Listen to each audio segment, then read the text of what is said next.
Please give an energetic and warm welcome to the one and only Kapil Sharma.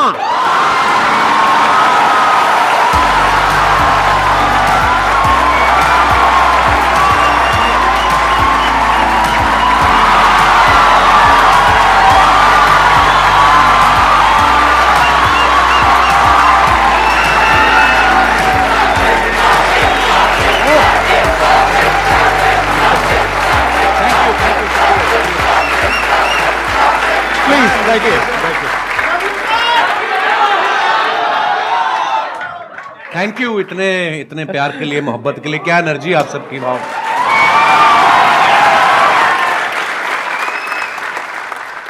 मैं तो सोचा था आप मेरे शो पे आएंगे कभी। एक ही बात है, कोई फर्क नहीं। एक ही बात है, हाँ। अच्छा, इससे पहले कि ऑडियंस आपसे इंटरेक्ट करे, ऑडियंस आपसे क्वेश्चंस पूछे, मेरे माइंड में एक सीरियस क्वेश्चन है जी।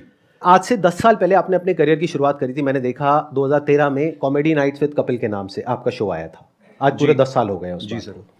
तो तब क्या आपने सोचा था कि एक दिन आपको संदीप महेश्वरी शो में आने का मौका मिलेगा?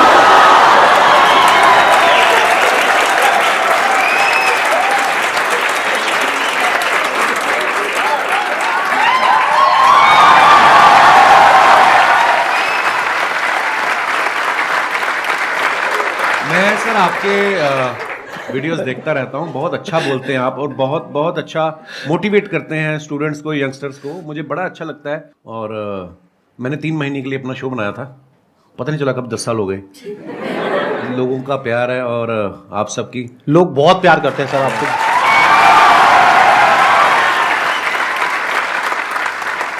चलिए Q&A सेशन शुरू करते हैं। सर आपसे एक्चुअली एक रिक्वेस्ट है कि आप मोटिवेशनल मंच पे आए हैं तो कॉमेडी के वे में थोड़ा मोटिवेट कर सकते हैं।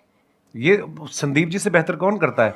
मैंने इतने सारे वीडियोस देखे हैं कि आपको इतनी मोटिवेशनल बातें करते हैं आपके साथ और बीच बीच में आपको हंसाते रहते हैं, तो इसीलिए शायद इनका शो इतना पॉपुलर भी है। Hello Kapil sir. सर मैं आपका बहुत बड़ा फैन हूँ। Thank you brother. मैं आपके साथ 2 लाइन गाना चाहता हूँ। मैं सीरियसली बोलूं, आपको देख के मुझे कोई गाना नहीं याद आ रहा। सर मेरे को आ रहा है सर आपको देख के गाना याद। प्लीज आप शुरू करिए। गुलाबी हाय आंखें हाय। जो तेरी देखी, शराबी ये दिल हो गया, संभालो मुझको ओ मेरे यारो, संभलना मुश्किल हो गया। गुलाबी आंखें जो तेरी देखी, शराबी ये दिल हो गया। वाह, बड़े एनर्जी यार, क्या बात है। क्वेश्चन था कि आजकल जैसे इंस्टाग्राम पे भी बहुत सारे इन्फ्लुएंसर्स बढ़ रहे हैं, तो कुछ ही टाइम में इनका कंटेंट की कमी हो जाती है। तो आप इतने साल से रेगुलरली कर रहे हो, तो आप कैसे अपने आप को रेलेवेंट रख रहे हैं और हम सबके लिए मतलब अभी भी इतना एंटरटेन कर रहे हैं, और कैसे कर पा रहे हैं? मुझे ऐसा लगता है आज से जब 15 साल 16 साल पहले जब नेशनल टीवी पे हिंदी में काम शुरू किया था, तो मेरे खुद के दोस्त बोलते थे कॉमेडी बड़ी हो चुकी है, अब नहीं होगी। मैं कहा ऐसे तो सांस भी बड़े ले चुका है ना। तो मुझे ऐसा लगता है कि जब तक दुनिया है, जब तक हालात हैं, हर रोज़ कुछ ना कुछ आपकी ज़िंदगी में घटता है। आप न्यूज़ चैनल लगा के देख लो, हर जगह आपको कोई ना कोई नई चीज़ें मिलती हैं। तो जब तक ये सब होता रहेगा, ह्यूमर भी आता रहेगा। हाँ, मेहनत लगती है, पर हाँ, जैसे ये जो आपकी एनर्जी देखी, जो आप लोगों का प्यार देखा, तो ये हमें मोटिवेट करता है और मेहनत करने के लिए।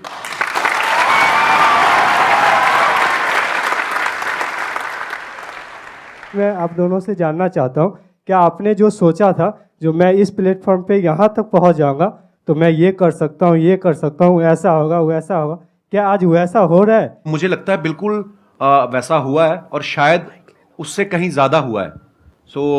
मैं बड़ा फॉर्चुनेट हूँ, मैं बड़ा ब्लेस्ड हूँ और मुझे ऐसा लगता है कि जितना सोच के आए थे उससे कहीं ज़्यादा मिला है। पर हाँ, वो मेहनत करते रहना चाहिए आपको, क्योंकि उसका कोई अल्टरनेट नहीं है। आज भी मैं अपने शो के लिए उतनी ही मेहनत करता हूँ, आज भी मैं अपनी टीम के साथ बैठता हूँ। मुझे तो ऐसा लग रहा है कि जो मैंने सोचा था शायद उससे ज़्यादा ही हो रहा है। देखो बेसिकली क्या होता है कि जब हम किसी भी काम को शुरू करते हैं ना, तब हमने ऐसा नहीं सोचा होता कि इतने टाइम बाद ऐसा होने वाला है। अब अगर इन्हीं का एग्जांपल देखा जाए, जब आपने शुरू किया था तब आई एम 100% श्योर आपने ऐसा सोचा भी नहीं होगा कि एक दिन मेरा शो होगा, ये होगा, वो होगा। ऐसा कुछ कभी नहीं सोचा था आपने? मुझे था कि इसमें देख तो एपिसोड में भी आ गया ना मैं, हाँ, हाँ। तो अपने लाइव शोज लगने शुरू हो जाएंगे, हाँ। और बस मजा करेंगे। फिर उसके उस सीरीज के विनर हो गए, हाँ। फिर उसके बाद दूसरे शोज ऑफर होने लग गए, और उसके बाद फिर लगा कि यार एक ऐसा शो बनाते हैं जिसमें सारे एलिमेंट्स हों ये, और वाकई इंसान कभी नहीं सोचता। और फिर उसके बाद में इनका शो हो गया और इतना शो भी अच्छा खासा चलने लगा, करने लगा। उसके बाद में मूवीज में आ गए, अब अभी इनकी एक और एक मूवी आने वाली है, प्रोड्यूसर बन गए, फ्लॉप हुए, खतरनाक बड़ी सारी चीजें होती हैं। और अभी भी आपकी एक मूवी आने वाली है नेक्स्ट। अभी भी देखो, अभी जो मूवी आ रही है सीरियस मूवी है, मतलब सीरियस इन द सेंस कि मैं ऑलरेडी जो टीवी पे कर रहा हूँ उससे बिल्कुल अलग है, तो लोग उसमें भी बड़ा हैरान, पाओ कुछ अलग आ रहा है।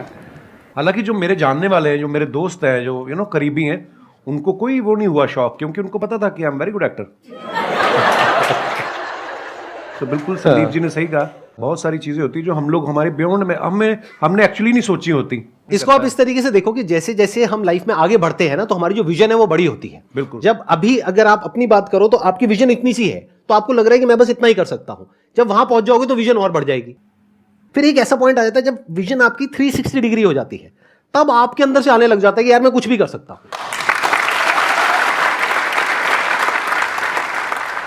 मजा आना चाहिए, मुझे ऐसा लगता है, जो मैंने देखा कि अब मजा आ रहा तो फिर जिंदगी पता नहीं चलती। 10 साल मेरे कब निकले ये वाले, जब ये शो शुरू किया मुझे जेन्युइनली नहीं पता चला। मैं शादी करना भूल गया था बीच में, फिर मेरे को किसी ने याद किया, बोला कि तुम शादी कर लो, 36 के हो गए हो, 40 के बाद मतलब फिर काम खराब हो जाता है। फिर मैं अगर शादी, आपने कोशिश तो बहुत करी थी अपने शो में जी, वो पत्ता सीधा पड़ा नहीं। नहीं वो मुझे लगता था कि वो अब ये आ रही है अगले हफ्ते हीरोइन, इससे बात बन जाएगी। हाँ, वो प्रमोशन करके निकल जाती थी, फिर मिलती नहीं थी। ये बात आपको थोड़ा लेट समझ आई कि वो अपने प्रमोशन के लिए आ रही है। आप अपनी प्रमोशन करते थे, बात बनी नहीं। चलो कोई नहीं।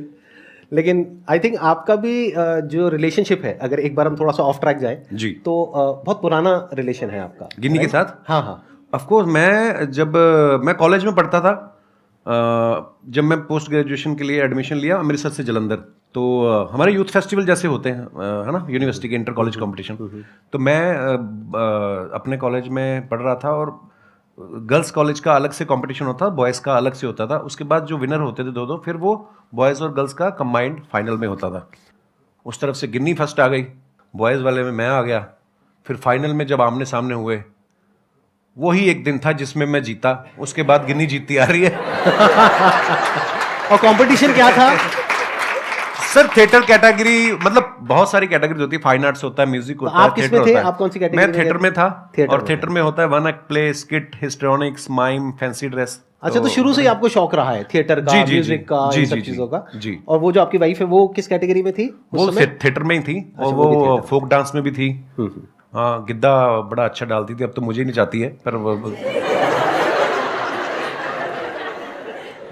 जैसे आप कॉलेज डेज में थे, तो आपकी हर एक ग्रुप में ऐसा होता है एक बंदा कि वो जो होता है सबकी लेने वाला होता है। तो सर, आपने जो ये कॉमेडी का जो करियर है, वो आपका ये बेइज्जती करने का शौक था, या फिर आपने मतलब पूछ रहे हैं आप किस तरफ थे?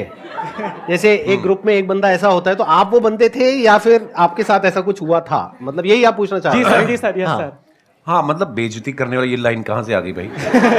सर, हमने कई बार नोटिस करा सर, जैसे अर्चना मैम हो गई और दिनेश, वो एक रिलेशनशिप होता है ब्रदर। जी वो सर। उसको बेइज्जती नहीं कह सकते यार आप। मेरी इतनी औकात नहीं है कि अर्चना जी इतनी सीनियर एक्टर हैं, और अगर ऐसा होता तो वो उस शो पे बैठती। नहीं सर, ऐसे अब अक्षय पाजी आते हैं मेरे शो पे, हम लोग बड़ा हेल्दी एक कॉन्वर्सेशन होता है, वो मेरे पे पंच मारते रहते हैं, मैं उसमें, तो वो एक आर्ट है, एक स्किल डेवलप हो जाती है ना कि हम आपस में ऐसे करते हैं। हाँ, नहीं बेइज्जती वो नहीं होती, वो होती है मैं जो आपकी अभी करूंगा।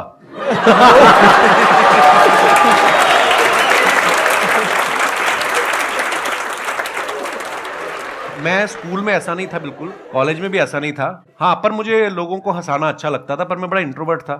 मुझे लगता कि शायद मैंने ना बहुत साल लोगों को ऑब्जर्व करता रहा, देखता रहा, अलग अलग कैरेक्टर्स।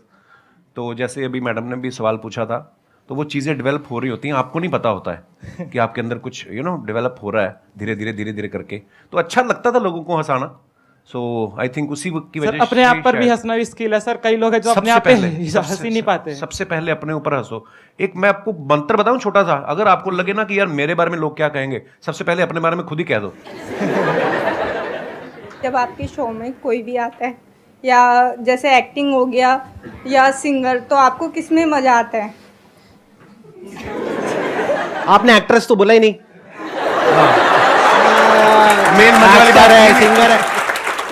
सिंगर के के साथ ज्यादा मजा आता है या हाँ, मुझे एक्चुअली क्योंकि पर्सनली मुझे म्यूजिक का बहुत शौक है, नहीं एक्टर्स के साथ भी बहुत मजा आता है, मस्ती मजाक करते हैं, पर कोई जब सिंगर आता है तो उससे ये होता है कि आप भी एंटरटेन होते हो, है ना, नहीं तो अदरवाइज हम उनको कर रहे होते हैं, ऑडियंस को कर रहे होते हैं, तो म्यूजिशियंस कोई भी आते हैं सिंगर या तो मुझे बड़ा अच्छा लगता है।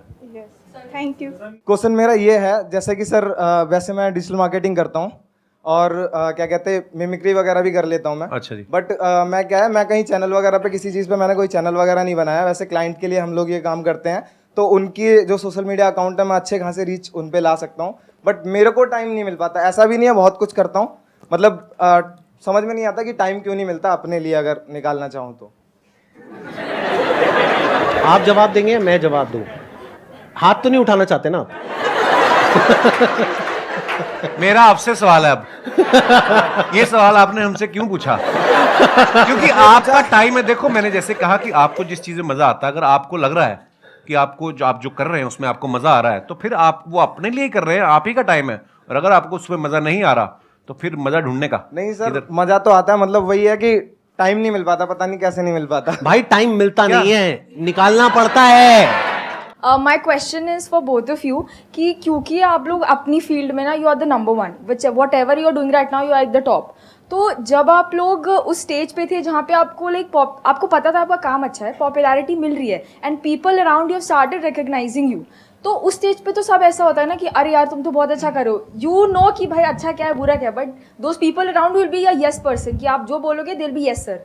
सो उस सिचुएशन में when you are at place where you can have everything, so how do you maintain that calm and composure? And वो ऐसा होता है ना कि यू आर you know कि you know what I need to do rather than getting affected by other people's opinion। तो वो अपने आप को कैसे आप मैनेज करते हो उस सिचुएशन में, या अपने आप को कैसे रियलाइज कराते हो कि ये सब जो चीज़ें हैं ना, फेम है जो भी है, ये तो आएगा चले जाएगा, but me as a person my value is determined by my work, so how do you continue to do that? Wow.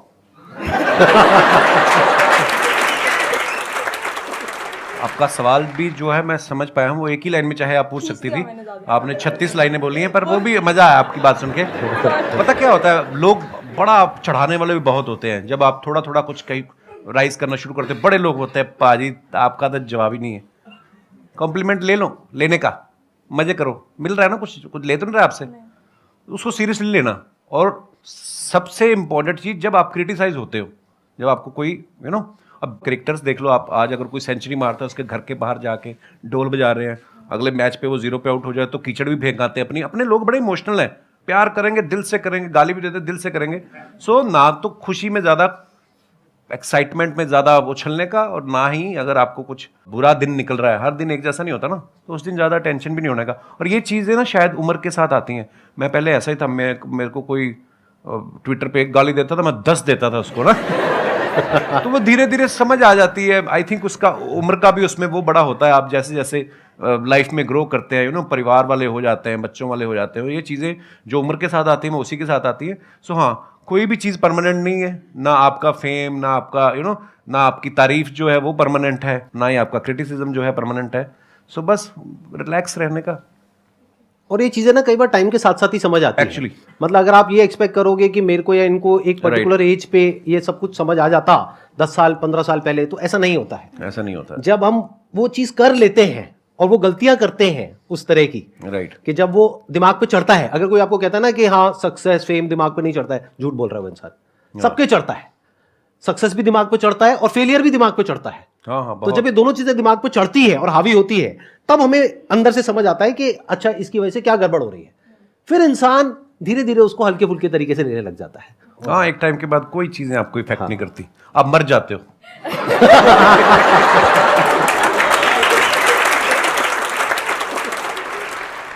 मेरा एक ही क्वेश्चन है, हम खुद का बिजनेस कर रहे हैं, कुछ भी कर रहे हैं, हम कैसे टीम बिल्ड करें, उनके अंदर कैसे लॉयल्टी लेके आए, हम कैसे पता करें उनके दिल के अंदर हमारे लिए मतलब बहुत ज़्यादा लॉयल्टी है, मतलब समर्पण है हमारी कंपनी के लिए, हमारे लिए, हमारे टीम मेंबर के लिए।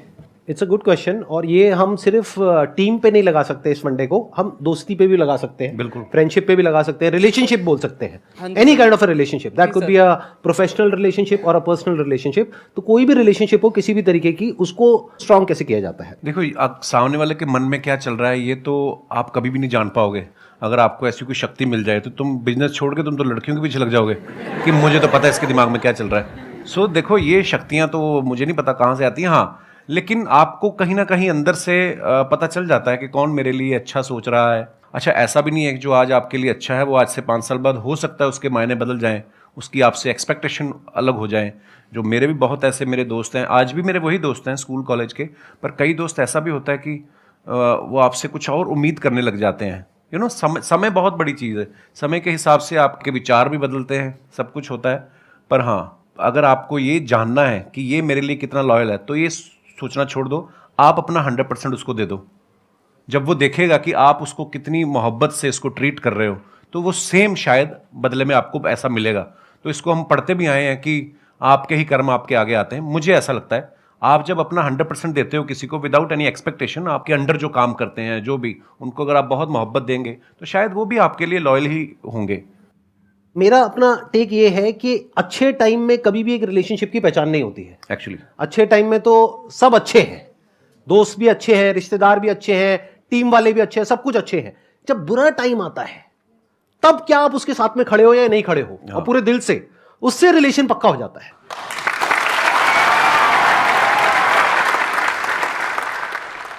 मैं आप दोनों की बहुत बड़ी फ़ैन हूँ। Thank you. प्लस आप दोनों ही बहुत पॉजिटिव पीपल हो, लाइक अगर देखें तो किसी को हंसा सकते हो बहुत इजीली और मोटिवेट भी कर सकते हो अपनी कॉमेडी से और अपनी बातों से। सब अग्री करेंगे कि हम कोई भी काम स्टार्ट करते हैं तो हम बहुत इम्पेशेंट हो जाते हैं उस चीज़ को लेके। तो आप इम्पेशेंट आप दोनों भी होते होंगे, तो आप कैसे डील करते हैं उस चीज़ से, दोनों? लाइफ में जो सबसे बड़ी क्वालिटी हम सबके अंदर होनी चाहिए, जो आई एम 100% श्योर इनके अंदर भी है, और वो लोग जो आगे बढ़े हैं लाइफ में सबके अंदर है। लाइफ में अंदर चाहे जैसी भी हालत है, मन है चाहे नहीं है, जो करना है वो करना है, as simple as that. The show must go on.